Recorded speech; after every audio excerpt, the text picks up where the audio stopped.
ಪ್ರೇಮ ಸ್ವರೂಪಿಯಾರೆ.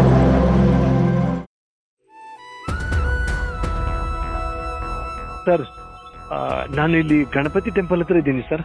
ಸ್ವಲ್ಪ ರೈಟ್ಗೆ ನಿಮ್ಗೊಂದು 80 feet road ಸಿಗತ್ತೆ. ಎಸ್ ಸರ್, ಇಲ್ಲೊಂದು ಬೋರ್ಡ್ ಇದೆ ನೋಡಿ. ಸರ್ ನಮಸ್ಕಾರ, ನನ್ನ ಹೆಸರು ಅರವಿಂದ್ ಗಗನ್ ಅಂತ. ನನ್ನ ಹೆಸರು ಶ್ರೀನಿವಾಸ್ ಮೂರ್ತಿ ಅಂತ. ಇದೇನಿದೆ ಚಂದ್ರಲೇಔಟ್ ಸಮಿತಿ ಅದರ ಸಂಚಾಲಕ ಅಂತ ಹೇಳ್ಬೋದು ಅಥವಾ ಕನ್ವೀನರ್ ಅಂತ ಹೇಳ್ಬೋದು. ಇಲ್ಲಿ ಸಮಿತಿ ಸ್ಟಾರ್ಟ್ ಆಗಿ ಎಷ್ಟು ವರ್ಷ ಆಗಿದೆ ಸರ್? ಸ್ವಾಮಿ ವಿಷಯ ಹೇಳೋದೇ ಒಂದು ಸಂತೋಷ.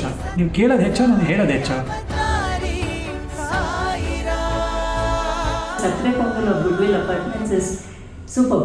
ಸೊ ನಾವು ಸಮಿತಿಗೆ ಕನೆಕ್ಟ್ ಆಗಿದ್ದಕ್ಕೆ ಇದೆಲ್ಲ. ನಾವು ಒಡಿಶಾದಿಂದ ಬಂದಿದ್ದೆ. ನಮ್ಮ ಪೇರು ವಸಂತಿ. ನಾನು ಆಗಲ್ಲ ಅಂದ್ರೂ ಸ್ವಾಮಿ ನನಗೆ ಬಿಡ್ತಾ ಇಲ್ಲ.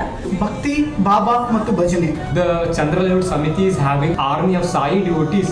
ಒಂಥರ ಓಂಕಾರ ಅಂತ ಸೌಂಡ್ ಶಬ್ದ ಬರ್ತಾ ಇದೆ, ಒಂಥರ ಎನರ್ಜಿ ಇದೆ ಒಳಗಡೆ. ಸ್ವಾಮಿ ಹೇಳುವಂಥ ಒಂದು ಮಾತಿದೆ, చాలా ಸಂತೋಷ, ಬಹಳ ಚೆನ್ನಾಗಿದೆ, ಮತ್ತೆ ವೆರಿ ಹ್ಯಾಪಿ ಅಂತ ಹೇಳ್ತಾರೆ. Bhagavan Sri Satya Sai Baba says, there is only one religion, the religion of love. There is only one caste, the caste of humanity. There is only one language, the language of the heart. There is only one God, He is omnipresent. Chandra Layout ಸಮಿತಿ join ಆಗೋದಾದಮೇಲೆ ನಮಗೆ feel ಆಯಿತು, ಒಂದು Sai family ನಮಗೆ ಸಿಕ್ಕಿದೆ. We are like family now and we enjoy every bhajans every Friday.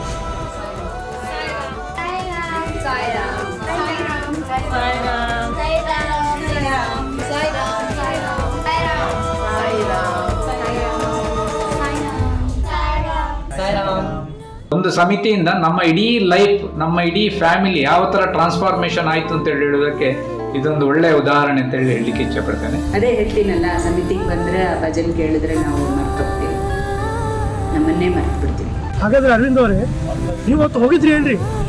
Wow, so nice. Sairam, ನಿಮ್ಗೆ ಇಷ್ಟು interest ಇರೋದಾದ್ರೆ ಬನ್ನಿ, ನಮ್ಮ ಯೂತ್ಸ್ ಎಲ್ಲ ಸೇರಿ ಒಂದು ವಿಡಿಯೋ ಮಾಡಿದ್ದಾರೆ ಈ 10th anniversary-ಗೋಸ್ಕರ.